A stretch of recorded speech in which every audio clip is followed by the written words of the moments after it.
এখানে তুই কাটা চাইছিস? আমি শান্তা, রাত অনেক সাথে ছিলাম। তুই কি রাত্রে এখানে ছিলি? সবাইকে বল সত্যিটা। হ্যাঁ, আমি তো তোমার সাথেই ছিলাম, তাই না? একটা কথা বলবো গেল। হাই হাই, এটা কি হলো অনিকের সাথে? রাতুল তো অনিকের চাচাতো বোন শান্তাকে অনিকের সাথে রাত কাটানোর কথা বলেছিল। এদিকে সকালে শান্তাকে অনিকের ঘর থেকে বের হতে দেখা যায়, কিন্তু পুরো বিষয়টা অনিক জানে না। আর এসব দেখে বস্তির মানুষ অনিককে নিয়ে নানা ধরনের কথা বলতে শুরু করে। ঠিক তখনই মেঘলার বান্ধবী মেঘলাকে ফোন করে বস্তিতে আসতে বলে, আর মেঘলাও সেখানে চলে আসে। আমরা কিন্তু গরিব ঘরের রাজপুত্র নাটকের 38 নম্বর পর্বের শেষের দিকে এই ঘটনাগুলো দেখেছি।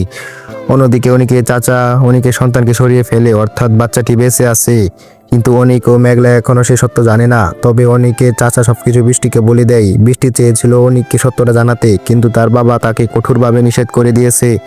তাহলে দর্শক বন্ধুরা, গরিব ঘরের রাজপুত্র নাটকের 39 নম্বর পর্ব কি হতে চলেছে? বৃষ্টি কি সত্যিটা অনিককে জানাতে পারবে? মেঘলা কি অনিককে ভুল বুঝবে?